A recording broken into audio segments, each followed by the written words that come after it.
Welcome. You are at the CCC. Where there are no outside issues. My name's Anthony. I'm an addict and an alcoholic, another bozo on the bus, and I care about you. And I'm LouiLou. My pronouns are he and him. I'm in recovery for crystal meth and alcohol, and I'm always in search of balance. Yes, and each week we strive to foster a brave space where we can engage in topics of recovery. How long have we been doing this, girl? How long? Topics centered around recovery. And our intention is to hold and inspire better spaces for more people in recovery by tackling issues sometimes used to separate us. Yeah, but before we do that, please like, share, and comment on this episode. And subscribe. And ding that bell. Yes. And there goes the music. The music's still going. And now the disclaimer. The thoughts and opinions expressed on at the CCC are as alone. We do not represent anyone but ourselves. The opinions expressed here are for general information purposes only. In other words, we're just a couple of friends behind a mic here to entertain you. Absolutely. Absolutely. And you know what? One of these days I'm going to learn it. By the time I learn it, it's going to be time to change it. It's literally been 3 years. You know what? I need you to calm down, okay? Just because you are a savant. Or Can I be introduced? You need to wait, bitch. Okay, you know what? I'm muting your mic. I don't know. We haven't had any guest co-host on here that... Who's like, can I be introduced? You need to sit back and relax. I know. Can you wait your turn? I know, exactly. We got some stuff to do. Jesus. Can I be introduced? Hi, how are you doing, Anthony? I'm fine. So fine. I am fine. I'm fine. It's been a long week, huh? It has been a long week. It's been a good week. I have to tell you a story, Louis. Okay. So the other day, the other day I was talking, don't act all bashful now, Jordan. I'm waiting. I'm gonna wait. This will make sense after we introduce him why we're giving him such a hard time. Yeah. So the other day I was sitting next to someone, a good friend of ours. Maybe I don't even know if we can call him a good friend or a friend, but shady. And he was like, sometimes he's like, do you guys just go on to like to record for one or two people? Because he was talking about, do you remember this? Yeah. And I was like, yeah, you're right about not being sure about whether or not he's a friend or not. So I just wanted to take this opportunity to say, whether it's one or two people listening to us or the thousands of fans that we have, yes, we are so very grateful that if you've been with us from the very beginning, we absolutely love you and are really grateful. And adore you. We adore you. And if you're new, we welcome you. So I just wanted to take a negative experience and turn it into something that was positive. And that was beautiful. Uplifting. And I don't know, to express something that I would to a friend. Yeah, absolutely. Absolutely. Yeah. Are we ready to introduce our guest? What's your name again? Oof. No, this is our friend Jordan. So the thing, so for some context, Jordan, the reason why we do that is because we are ultimately we're a podcast, right? And so it makes sense if you're listening to like wait to like interview, like to introduce the other person. Yeah, exactly. That's what because they're used they're used to us. Yeah, and then you're our special guest co-host today. Right. Yeah, you're like the fluffer. So if I invite you to my house and you're feeling warm, you have to ask me before you turn on my air conditioner. That's like you walking into you know what that reminds me of? It's like you showed up to someone's house and you're like, where's the refrigerator? I'm thirsty and I'm the guest. So Jordan, so we're giving Jordan a hard time. Jordan is usually on the other side of the camera. He's one of our PAs. We're so happy so we're really to have him on. Yeah. Thanks. Jordan, how are you doing today? Yeah. Thanks for asking. Oh God. I'm doing dandy. I think that's one thing we all have in common. A dislike for Jordan. Oh. Well, no, I was just going to say, it's like, I mean, the level of sass. It's like, sometimes I feel like, oh God, we need a spiritual retreat. That's right. I've thought about that because there's some other podcasts that I listen to, and it's a different kind. Like there's sass on those. It's a lot of them. They're actually like it's all straight men, and they have a different kind of sass. But the sass is certainly there. The sass is certainly there. That's great. Did you ever say how you were doing? I said I was doing dandy. Okay. I guess that's it. Okay. All that trouble for that. Get the fuck out of I here. know. He's like, comes in guns a blazing. What are you going to introduce me? What are you going to introduce me? Who am I? Louis, Tell him who I am. Yeah, Louis, how are you doing? Did you say? No, I'm good. It's like really good, actually. You know what? Honestly, this past week, I have gone through so many different emotions, and everybody, like, you know, with everything going on politically or whatever. Oh, I don't yeah. know. I don't know what's going to happen for the future, but I do know now that I'm loving that I got a reprieve from the anxiety that I was feeling, from the frustration, Yeah. the anxiety, the frustration, Yeah. whatever. So, and it's surreal. You know what? I should not be surprised by things that are happening now, just because especially when Ding Dong was president, every week there was something crazy going on. So it's like I should not be shocked, but it feels good right now. I'm super excited and like, woohoo, all right now. Yeah. And she's from our hood. She's from here. I met her.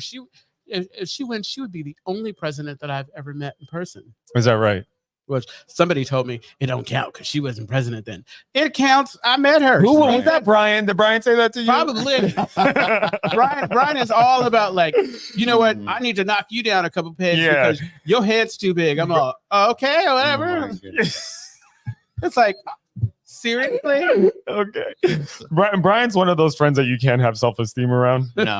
No, He's that's a whole humble pie, not just a piece. The whole exactly. If you're having a good day and you need that fixed, fine, Brian. So we're talking about our friend Brian Lynn, who's in the audience today, and we're really happy to see him. We love him to death. And he sometimes comments. Rafa just sent a comment. What did Rafa say? Rafa said it's like, thank you for spilling, for sharing, for being. Thank you for that. You know? Yeah. Okay, so shall we introduce today's topic? That'd be great. I feel like I'm yelling into the mic, You especially a lot today. Well, today's topic is relationships and recovery, platonic romantic with me. With our special guest, Jordan. Yeah. Jordan, I really like your voice. We didn't invite Jordan because he has any extra information. We just really wanted him to participate in this conversation to learn from us. Actually, I do have a professional background in these kind of things. He's a social worker. Yeah, and I was a middle school counselor for 6 years. Yeah, girl, but that's not why we had you on. I know how to make friends. I know how to make friends. You know how to make friends? You do? Got it. Okay. I got one. It's true. I am your friend. I know. I love you too. Okay, let's actually jump into today's topic. Because so you already introduced the topic. So yes. Okay. No, Jordan's in charge. So well, I kind of want to say I kind of want to so last week we were talking about introducing this topic, and I don't want to name names, but someone who is relatively new was in a relatively new relationship. Oh, yeah. Interesting. And so that's where I'm not saying that's why we brought you on.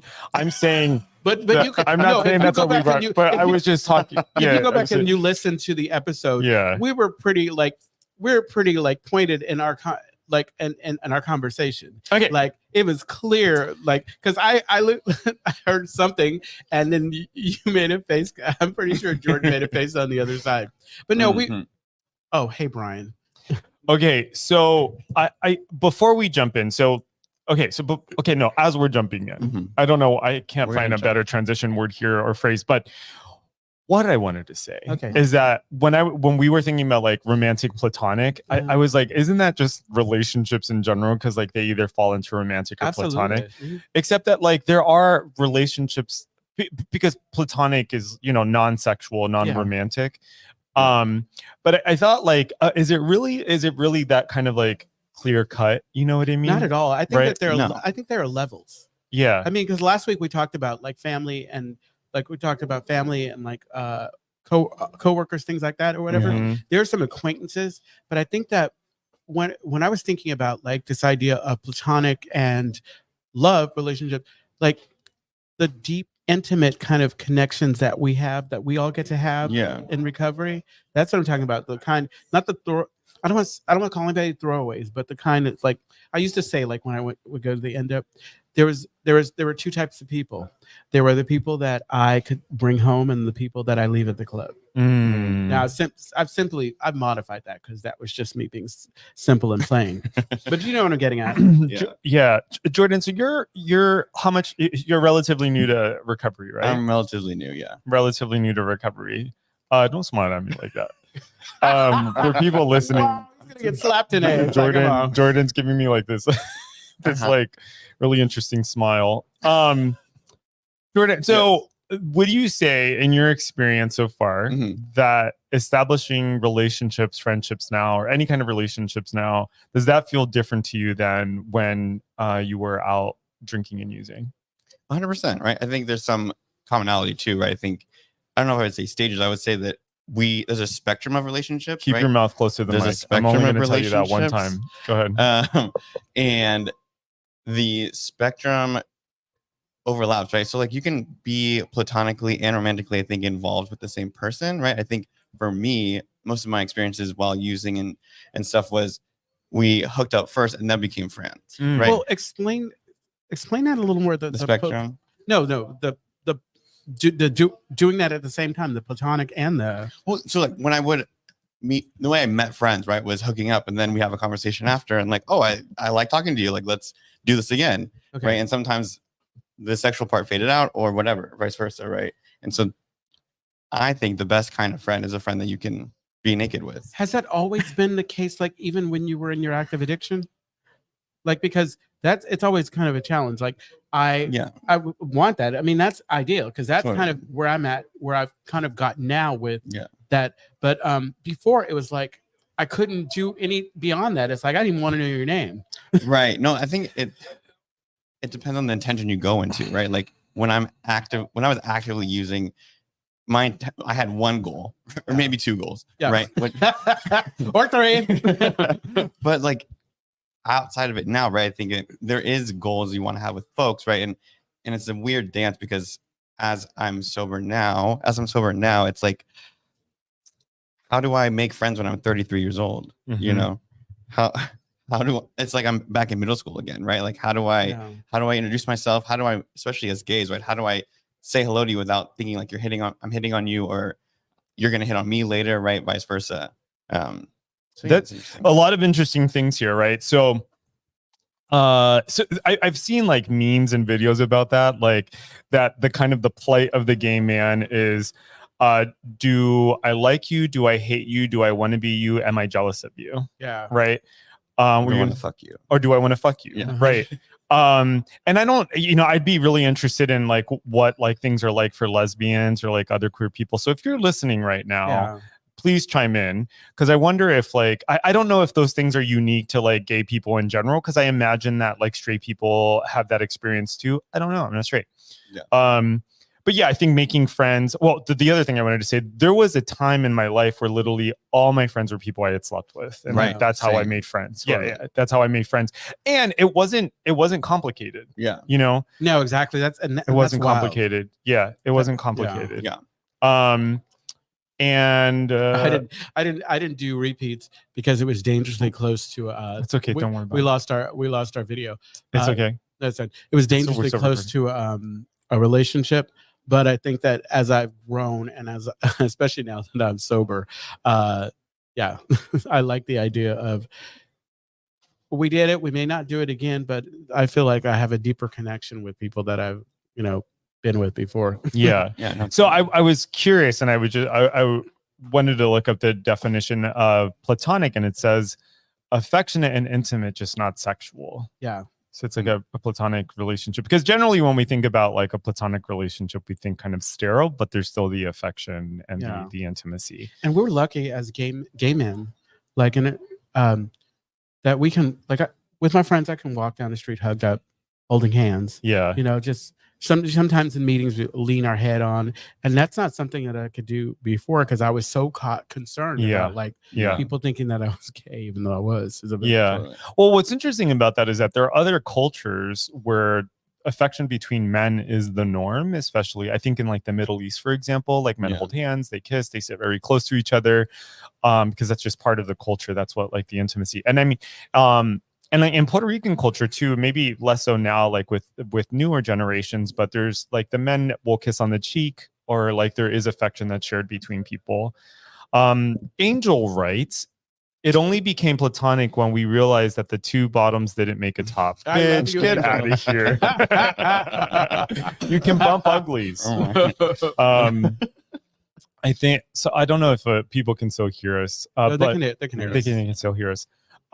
So romantic platonic. Okay, can I share a story? Yes, Of course. Okay, can I tell you? So you know how we've had episodes around like, oh, should you hook up in the rooms? Should you not hook up in the rooms and all this other stuff? So I had a conversation with Brian actually today, where Brian shouldn't be talking about this. Yeah. Well, I recently had He's got 36 minutes. Yeah. I recently had an experience where a person who I used to date in the rooms, their name came up more than once, right? And in both of those instances, I had like a visceral response that was really uncomfortable. A bunch of people in the rooms. No, Louis. Of course, their name's going to come up at least more than once. Louis. You know what? I don't even want to talk about it anymore. No, go ahead. I don't even know what we were talking about. Oh boy. Nope, don't touch me. So his name came up, and I had like this visceral response, and like immediately after, I was like, Anthony, you made your bed, you lay in it now. You know what I mean? It's like you're uncomfortable now, and you need to accept like this is a decision you made, right? And conversely, like I think I've also had situations where like it didn't feel complicated afterward. But I think in this case, where like recovery is concerned, like I think in this case, I did not hold my own boundaries, and I like things went down in ways that I wouldn't have liked. And so, that was the aftermath of it. Is it easier to think about that now because you're like in now you're in retrospect? in retrospect now, because you're in a healthy relationship now? You know how because it makes a difference. Like if I was not in a relationship, kind of alone or whatever, it would be easy to kind of morbidly kind of think about past relationships or how I showed up in a relationship. Oh, I don't know. I mean, yes and no. I mean, I have like a very kind of clean frame of reference, you know? Yeah.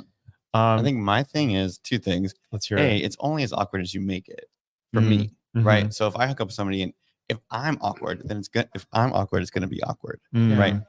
So it's only as awkward as I make it. The other thing that I've learned and been practicing, right, is managing expectations with said other person, right? So being more intentional with who I'm spending time with, who I'm hooking up with, platonically or romantically, right? But managing expectation of, okay, if we do this, right, how do we want this to go afterwards, right? Like, do you want to do this, right? I think consent is important as well. Side note for consent, but managing someone's expectations of like, hey, we're gonna hook up and this is as far as it's gonna go, or like when we hook up, can we still be friends, right? And like when I told you, don't fall in love with me. Right, exactly. And I listened. I'm thank you for that. In my life. You shady hooker. Well, this one is really quick. It's like you're evil. Like I did not expect it to be well, I think that all of that is good in theory. Yeah. Right. But we can't really safeguard like emotional responses or responses that we can't like anticipate, right? Totally. So we can develop boundaries, we can have boundaries, and we can have conversations, but it's still a bit of a gamble. Yes, totally. Yeah, Louis is giving me a look. Well, no, I'm saying a great place to start in what you were saying is, I'm always saying check your motives. Yeah. Like, why are you doing it? Because it's like not all sex is good sex. Right. Not all connection is good connection. Like there's some situations like I used to say it's really important that you be careful who you say hi to on the street because you have to say hi to him again. Right. That part. Right. All of that part. So I don't know why our camera's not working. It's getting fixed. Let's not worry about it. It's like we are. I'm not worried. Oh my God, it fell out. That's what. So something else, changing topics. Yeah. With making friends, right? I think is doing stuff outside of just like hanging out, right? Because when I was in the midst of using, right, the only way I really made friends was at the bars, drinking and drunk. Yeah. Right? So how do I find other ways to meet people and make friends?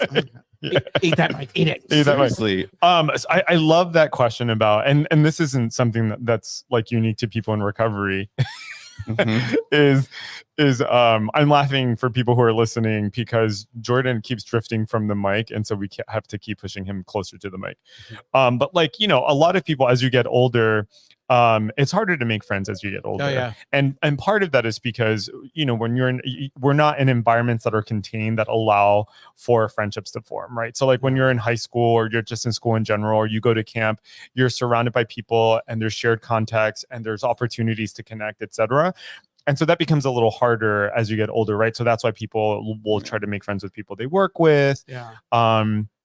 Or like if you're in recovery, you can, and then also there's a part about like sexual experiences or romantic connections, right? Like if you bring any group of people together, those things are going to naturally unfold. Yeah. Or like, I'll give a shout out to San Francisco Spikes, which is the gay soccer club that I play on. Not you Here, plugging. I'm going to plug it in. So, Okay. All right. Now. Spikes is the longest running gay soccer club in the nation, I'm pretty sure.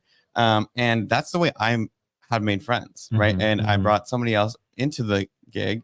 And I think that's a great way to just have something common that you enjoy that you can do, or you can try something new, right? And dip your toes and bond over that with other folks. Well, I feel like it's interesting. You pointed at me and we're a podcast, so people can't see that. But so what's interesting about Spikes, because I'm playing with you guys now, is that like what I told you, like years ago, I had an experience, and this is relevant. I had an experience years ago where I was playing with them, and it was like not very hospitable, right? It was not very hospitable. I didn't feel welcomed. It was just, it felt like. Was that you or them? It was them for sure. Okay. It was them for sure. Because I wasn't the only one who had like that experience with them, right? Totally. And so what's interesting is that like now I've had the opposite experience now where I go and like I feel like everyone, it's like very hospitable and like everyone's playing and people are talking and there's like a social component. And just like, it's the second practice, there were people that I recognized and I wanted to chat with and like look forward to, right? And so I feel like environment plays a really big role in that. Yeah. Environment plays a really good role in that.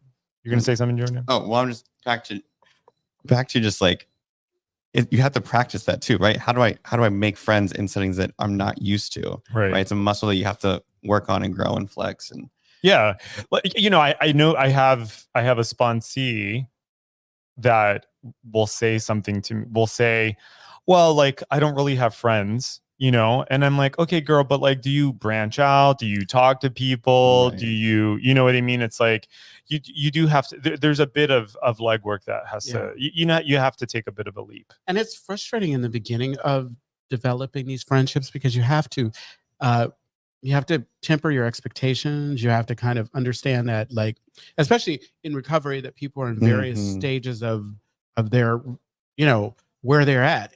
And I've started like relationships, and then I used to, we talk about this idea of tribes. You come in with these people and we have what we have in common for the time that we do. Right. And then as I start to learn and understand more of me, I realize that I don't have the same things in common and I pull away. Right. And it's really frustrating. Like I have this really good Judy who just moved back last year to New York. And I feel like my addictive personality shows up in the people that I'm around. Because when I love you, I want to be around you, and I want and it's tough because people have their lives, Totally. And so the way that I've dealt with it is a lot of times I'll just go home, and I've been trying to get better at, like you said, doing the work. I've been trying to get better. I've been fellowshipping more because I don't want to just throw my hands up and say, okay, yeah, whatever. Because it's hard work. It's like there's a part of me like maybe I need to find some close friends again, but I don't want to, because then I have to compromise myself, or not even compromise. I have to take other people into consideration. Yeah, no, for sure. And I think that goes back to my point of like managing expectations. Like if you practice managing people's expectations, managing expectations, then like, you want me to do? Jordan keeps moving away from the mic, and go ahead. Okay. You're fine. Well, managing people's expectations or your expectations, go on, is a learned practice, and you also have to be able and willing to like let people grow, right? I think to your point of like friendships change, right? Like the friends I had before using and during using are very different than the friends I have now. Oh, right? Some of them have stuck around, most of them have not, right? And I have to be okay with that, right? And moving forward in through my sobriety, right? People are unfortunately going to come in and out of the rooms, and because they're on their own journey, and I have to be okay with and be able to cope with the fact that maybe I won't see that friend next week or the week after. Yeah, exactly. Yeah, and I was just thinking about how addiction plays into like the nature of relationships. So the other night we were fellowshipping. There was a group of, oh my God, I have to burp. Ew. But I kept it inside. Would So- be the same. So I just kept it inside though. So I was out to fellowship and I was having a great time, right?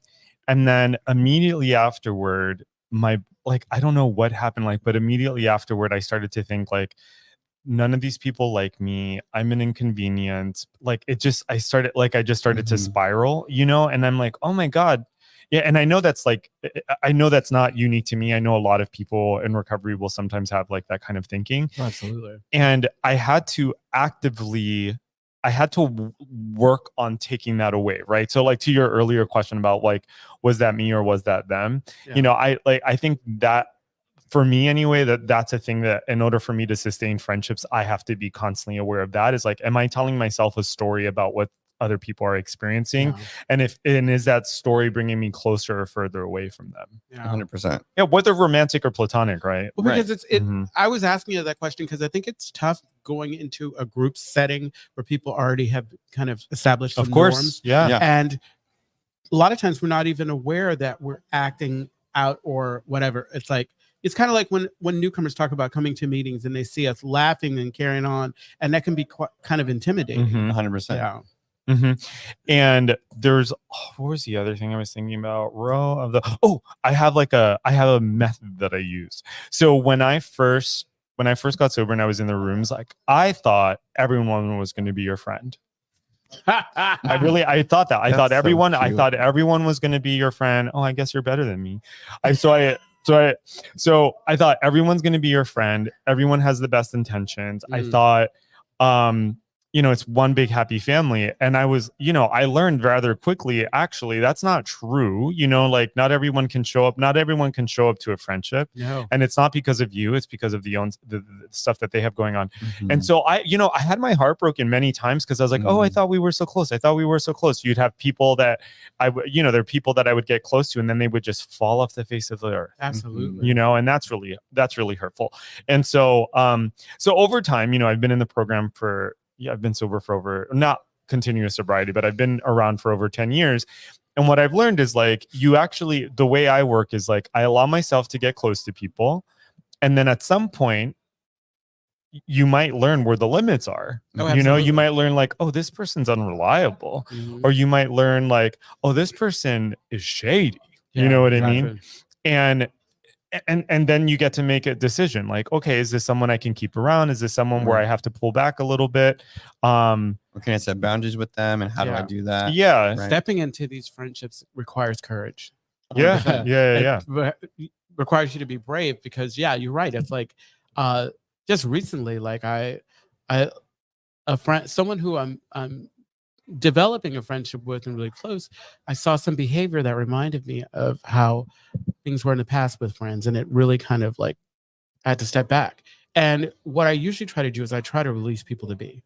I try to look at the bigger picture and realize that that one thing, are the good things better for I try to balance that out, because the worst thing to do is like I used to do, just throw them away.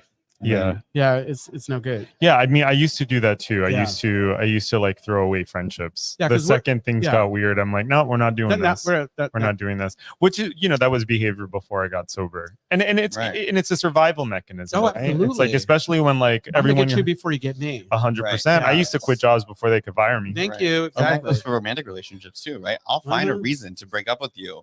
To Stop breaking up with the mic. Oh my God. Go ahead. So you'd find a reason. I would find a reason to break up with them because, right? If you don't hurt me, I'll hurt you first. Kind of thing. Right. And I'll bring up the most recent relationship because I know you want me to.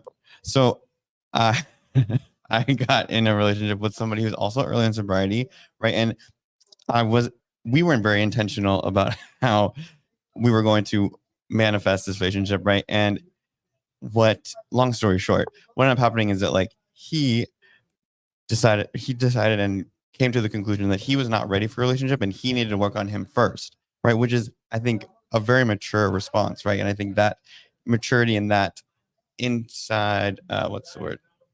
Insight. Yeah, into himself is what I am trying to foster now in sobriety, right? And so for him to do that, I think is courageous, and to say that out loud instead of just like letting it manifest into who knows what kind of chaos would have been, right? Right. And I think what you're describing takes a level of self-awareness on both parts, right? Yeah. Like for you to be able to hear that, and then for that person to be able to say that. Is it amicable, or are you like, that motherfucking bitch? No, I mean, I can't argue with his points, right? And as somebody who is a fellow with him, right, I want to support him in his recovery. And if that means that he needs to go and find himself, right, or figure out who he is by himself, then great. I'm happy to support from afar. I'm really impressed, like how kind of insightful and how far, like there are a lot of people like early recovery, like with what we've gone through, like it seems as though like maybe it's your experience with what you do, your work and everything with middle school kids. Well, anyway, I appreciate that. The camera turned off again. This is really funny because this is back when we were having trouble with the lighting, the whatever, and the sound. It was just, but no, I think it's great because as long as we see that, we're good. Yeah, as long as I want to give a shout out to Stephen, because Stephen is probably freaking out.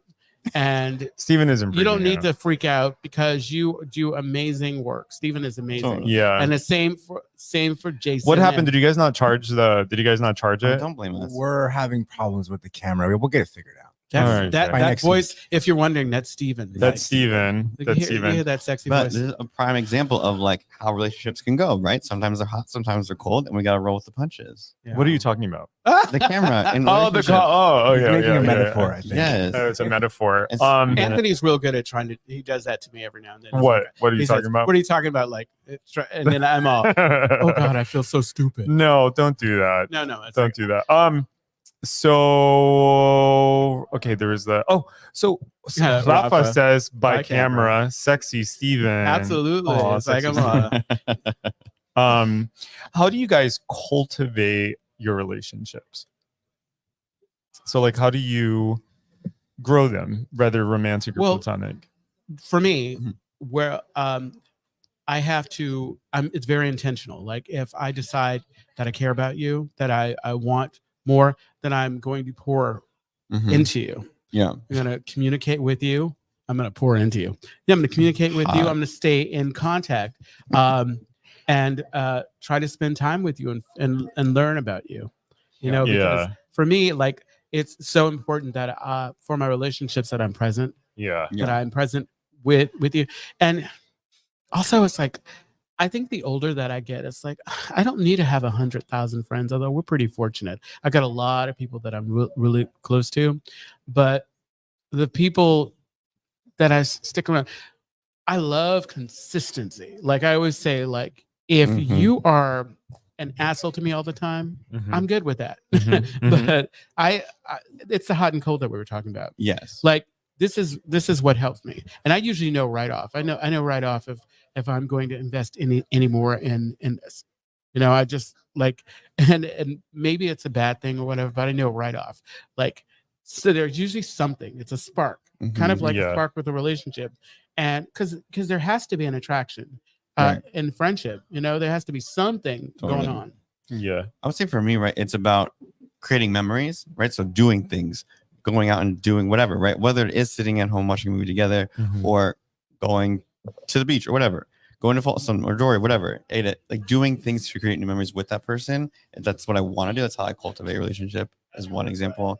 I think the other example I think of is like knowing my love languages, right? So for me, it's a lot of it's physical touch, right? For me, it's words of affirmation and gifts, right? Or like my three. And so You like getting gifts? I do. Do you have one for me?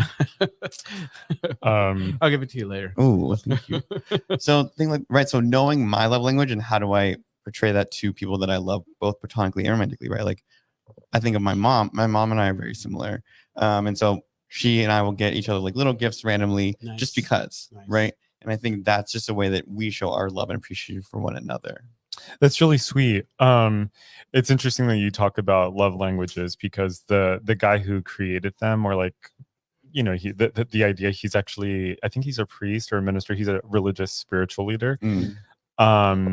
And I think that's interesting. Yeah. He's a spiritual person. But that's something that helps, getting to know people's love language. Yeah. So that you're able to kind of, because the worst is, I feel like we talk about this a bunch with gay men.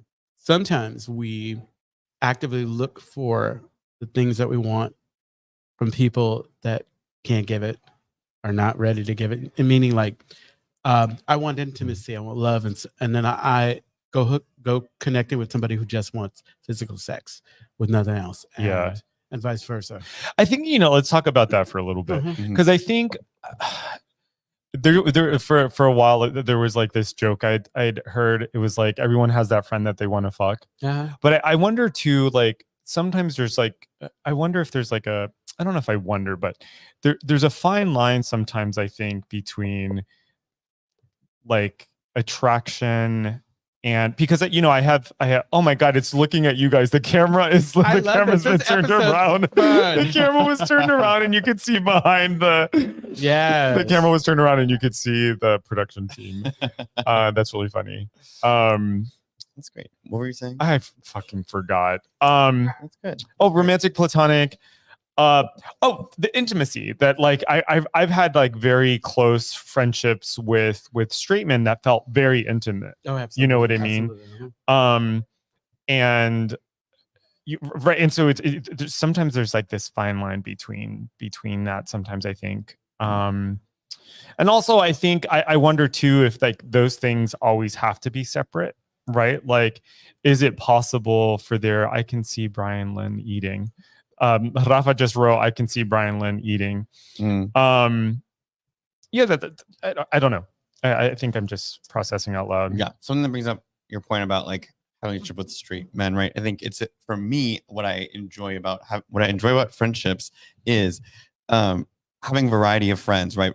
All my friends bring different things to me, right? And they come from all, and I think that's what I also like about sobriety too, is that like we come from all different corners of the earth, right? But we come with one commonality. And I think that, Brandon says, yeah, Steven puts out the comments up. Brandon just wrote, will Steve put just about any comment on screen? Sorry, Jordan, go ahead. That in order for me to feel more well-rounded, right, in my day-to-day, I think I rely on people for different things at different times, right? And to cultivate that, right, I lean on those folks when I need them, right? Like I'll lean on whoever when I need to talk about my bad day, right? I lean on somebody else to talk about good days. I lean on somebody else when I just want to like hang out and do nothing. Can I tell you that that's something that hold on. Brian Lynn writes, mind your business, Rafa Garcia. So we've got some fighting in the comments. One of the things that I've struggled with, and maybe this is something that I still deal with, is that I sometimes have a hard time believing that someone would want to be my friend or would want to be in my company, or sometimes, and I know part of it is like because I was bullied as a kid and like I felt, you know, there's all that kind of stuff. So sometimes it's crazy because, you know, I'm an adult and I still have those experiences where I feel like, are there things about me that are lovable, or are there reasons why like someone would want to be my friend, or and part of it is because like sometimes I'm in groups and I can't kind of find my place. I'm like, well, I'm not, you know, and I think what I'm thinking of is like I've been in groups where there are people who are like just very kind of like exuberant personalities and like that, and sometimes I'm like, well, you know, like I'm like I don't want to like speak of myself like that can in happen negative sometimes. terms, but yeah, that can happen sometimes at game night. Right. Game night, because like I'll get, like for me, I'll get there and I'm chummy with a lot of people and I'll be moving, just place and whatever, and I'm like, oh God, maybe I shouldn't sit here. But honestly, sometimes I just push through. I'm all, you know what? This is get out of your head. I like to do that little thing where, fear is false evidence appearing real. You're telling yourself this, but these are people that care about you. Yeah. It's like every year I'm surprised when I have a birthday thing, I'm always surprised that people show up. Exactly. And it's always like a lot of people. And I'm always like, wow, you guys are still my friend after all these years. And maybe that's trauma. I don't know. And we're difficult. Yeah. We're not the easiest people. What are you talking about? I'm talking about you. Oh. We're not the easiest people though. That's true. No, we're easy to love. Who am I kidding? Yeah, I mean, it's interesting because when I was in couples counseling years ago before my current relationship, one of the things that the couples counselor asked my ex and me was, do you feel like you're hard to love? And I remember feeling a little undone by that because I was like, oh, is that really what's happening here? Like when we get really close to people, again, whether romantic or platonic, is what makes it difficult sometimes, like this deep kind of feeling like I'm unlovable. Absolutely. Right. And so you're kind of like fighting to be loved, right? Like right. And I think that's why most of us use, right, is to feel like we can bring something to the table, right? My guards are down when I'm using, and so that way I can be more my quote unquote self. 100%. And to not have that crutch and not have that as grease to the wheels of who I am right now. How do I do that? Right. And I think that comes with practice. Yeah. And I think I see that there's a comment, and one of the things that I like to think is that like the thing that I can do that is most God honoring is to be myself. Oh, absolutely. Right. 100%. And that feels like that language feels I love so that God honoring. Yeah. Yeah. Like that feels so cheap for me to say, like, to be myself. But I think by that, I mean, what does it mean to like tell the truth in every moment? And I don't mean like actual verbal things that are the truth, but it's like, is it true for me? Is it true for me right now that I'm anxious? And if so, can I just allow myself to be anxious? Yeah. Is it true for me right now that I am wanting to say something, but I'm not saying it because I'm afraid of how people are going to receive it, right? Yeah. So let's see that comment. Bitch. Well, okay. Rafa, I thought it was saying sometime and I feel like I don't belong, but it's just in my head. Yeah. You belong all the time. We absolutely love you. Rafa, former Miss Castro Country Club. Miss Castro Country. So what you're saying makes me think I just watched the new movie Inside Out 2. Oh. So if you haven't seen it, shout out, you should see it. But essentially, long story short, the hold on. Jordan, first time on the podcast, plugged two things. Oh, I know. Meanwhile, hold on. Yeah. Two things. Meanwhile, doesn't want us to show the name brand of the drinks that we have right now. So go ahead. Exactly. You were saying Inside Out. Inside Out 2. Long story short is saying that you need to love and appreciate all emotions that you have, right? So noticing that like I'm anxious in this moment, and that's okay. Yeah. Right. Then I'm going to be fearful in the moment. Okay. Then I'll be sad in the same moment, and then I'll be happy all in a matter of 1 minute. And that's okay, right? That's who I am, right? And so embracing the feelings instead of fighting or fleeing from those feelings and emotions, embracing it. And David said that. David David who? David Richmond when he was on. Oh, right. And he talked about, like not wanting to bring the flaws and the frustration. Oh, he was everything David, into the and all it's all about that. Yeah, David was talking about how in relationships, you can't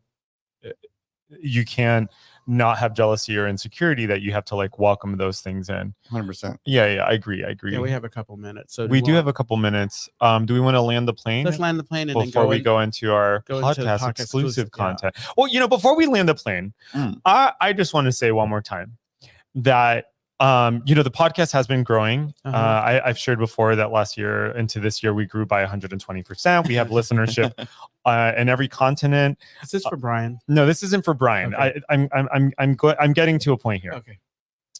We're listened to in over 600 cities in the United States, and I bring this up to say that I think that I speak for all of us when I say that we're so incredibly touched that people have been following us and listened to us.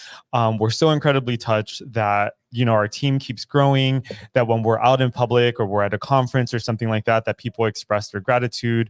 We appreciate the emails we get thanking us. And I think in general, I just want to say that we love you and we're really glad that you listen to us and that you're part of like this group that we have here. Not Brian applauding in the background.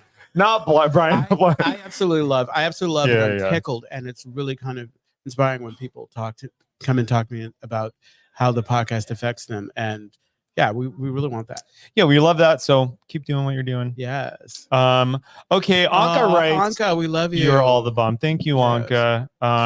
Thanks. All right, shall we land this plane? Yes, the Castro Country Club is a safe and sober community center for all people and a refuge for the LGBTQ recovery community. Wow, slow down. Yeah, seriously. First off, you were asleep at the wheel and now you're awake. Oh my God, and let him I will unplug your mic. As part of the production team, you need to relax. Thank you. Jordan, I'm going to beat your ass when we get off there. We provide programs and services that help people change their lives by supporting personal growth. Yes, and our vision is to reduce the suffering of addiction by connecting people to community, opportunity, and support. You can find more information, including all of the ways to contact us at www.castrocountryclub.org/podcast. Yes, and tune in every Wednesday at 8 p.m. Pacific Standard Time when we go live on our Castro Country Club Facebook and YouTube channels.